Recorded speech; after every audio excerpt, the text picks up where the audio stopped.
So there's a certain satisfaction when you plan something with someone for like, I don't know, 5 or 6 months, and then you go to do it and it's a lot of work, but it works, right? Everyone's happy and it's so good. Hello YouTubers, this is a noobifier. Kyle and I just returned from Nevada. We do these installs every once in a while as a kind of on-site service. We were there for 5 days helping set up a custom 6DoF motion simulator. Each do have similarities, but when planning I could tell that this one would come with some unique challenges that we hadn't encountered yet, or specifically that we haven't overcome yet. I feel we become pretty good at hitting a challenge, pivoting, and then fixing it. Through discussions back and forth, the gear was selected and ordered, some items were shipped, some spares were packed, some tools were packed. It started to come together after the main system was finally cleared through customs, that's another story altogether, and it was delivered. We were finally looking good, so a date was set with Kyle and I, departing the Ottawa airport at 1700 on a Saturday, 3-hour flight to Chicago, 1-hour layover, 4-hour flight to Nevada that got us there at 11 p.m. local time. The bags were actually waiting at baggage, ready to be picked up. We finessed our way into a car rental and we were on our way to the Red Rock Hotel. Now midnight in a different time zone, we were bagged a bit to be honest, so we showered, bed, up for 6:30, breakfast, arrive on site at 8 a.m. Introductions were made and we got a clear appreciation for the space. We quickly confirmed the customer's intent taking into account any new parts. The owner races real cars at a high level and the owner had asked us to set up his high-level simulator to represent his actual race car, and that totally makes sense. In this case, because of his experience, we had an opportunity to actually configure this system totally dialed in to his actual spec.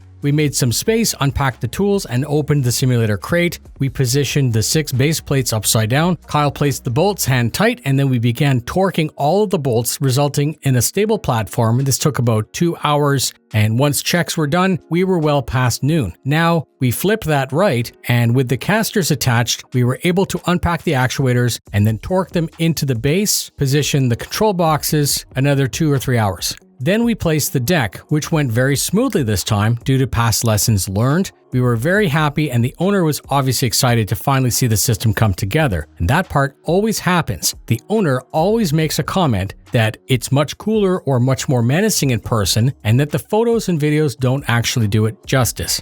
The owner had opted for a Sparco GT chair, which has a very flat seating position. It's very likely that that chair is going to become a placeholder because it's my belief that it's going to get replaced by a real poured seat, like what you might find in an actual race car. The seat and the brackets were manipulated somewhat with a drill, saw, and a file with the direct input from the owner. We decided to delete the seat slider to ensure the most solid connection from the chair to the sim base, and we were able to get that completely solid. All of the effort paid off when the owner said that we'd achieved the desired seating position. I cut some extended profile bits that would be used to hold the pedal plate. Due to the owner's physical height, we needed a lot more distance than the base configuration allowed for. Kyle ended up assembling the SimCube pedal deck with active brake and a standard gas pedal. A very nice solution, but it lacks some adjustment to get the correct kick plate geometry with this newer active pedal. I attached the wheelbase and set up the quick disconnect to the wheel, a GSI Hyper P1 that definitely needs a powered USB port. The owner had planned all of this out very well, even having a wheel spacer on standby if needed. We spent the rest of day 1 into the evening working with the owner, adjusting based on their feedback. So we have a fixed seated position with adjustment in height and angles and relief for the steering wheel. We have angle relief and lateral position due to the SimCube deck on the Qubic pedal mount. Quite a lot of adjustment. Quick cleanup at the end of day 1, back to the hotel room by 9 p.m, shower and bed up for 6. We meet in the lobby, grab our rental from the valet, Home Depot on the way for some minor parts, and because we've actively been cleaning as we worked, we arrive on day 2 set for success. Today we would check the torques, wire the system and initialize, or at least that's what we thought. Things were going very well as planned until the system seemed to pop a circuit upon startup.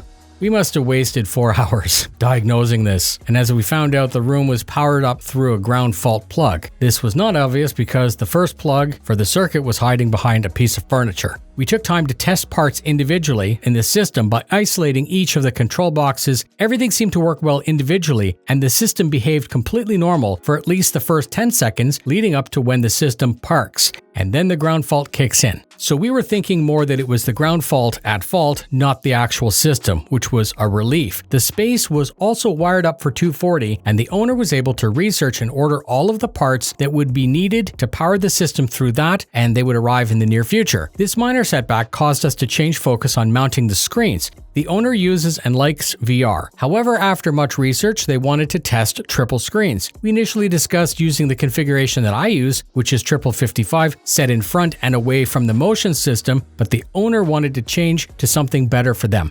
3 heavily curved 45-inch OLEDs that could run at 240 Hz, and they were 2K, and that would make up the array. 2K is half as hard for the graphics cards to render, so in theory you get twice as many frames per second than if you were running at 4K. On a 4090, this would provide a smooth view, with the screens being much closer due to their size. Closer to a moving occupant creates a bit of a challenge when working with that moving platform. The screens need to hang out and over and also away from all of the moving bits, but still be perfectly suited to achieve the correct view. There were several plans discussed, and finally the decision was that the middle of the stand would be bolted to the wall. The left and right sides would become vastly more stable with that being attached to the wall. We made that by modifying the stand, and we would attach the central portion to the wall while retaining all of its height adjustment. Next day, we would source some longer cables and configure the screens to work with the PC. It was after 8, so quick cleanup, back to the hotel, shower, bed, back up at 6 to begin day 3. Day 3 was heavily focused on making the system come together, so we requested the input from the owner, which we would use to dial it in.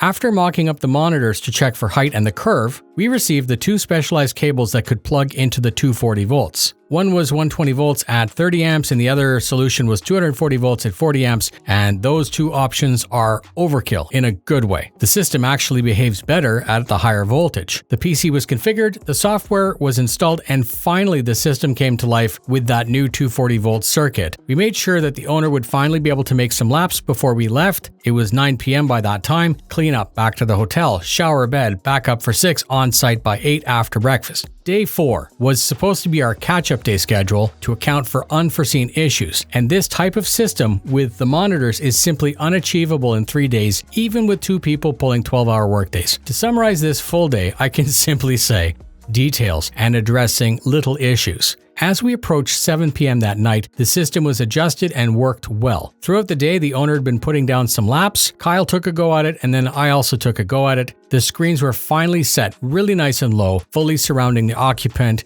The overall visual performance of this array, combined with the zero bezel kit, has set a new standard for my own system, something I need to work on in the future. Our tools were cleaned, consolidated, and ready to be packed. The space received a final wipe down, and we said goodbye with a heavy emphasis on their great hospitality during the time that we were there. Kyle and I made it back that night to the hotel with a 4 a.m. wake-up time meeting in the lobby. On the way to drop off the rental, I had a special surprise for Kyle. I changed the route such that we would drive down the strip because throughout the entire time we were there, all he really saw was the hotel and the job site.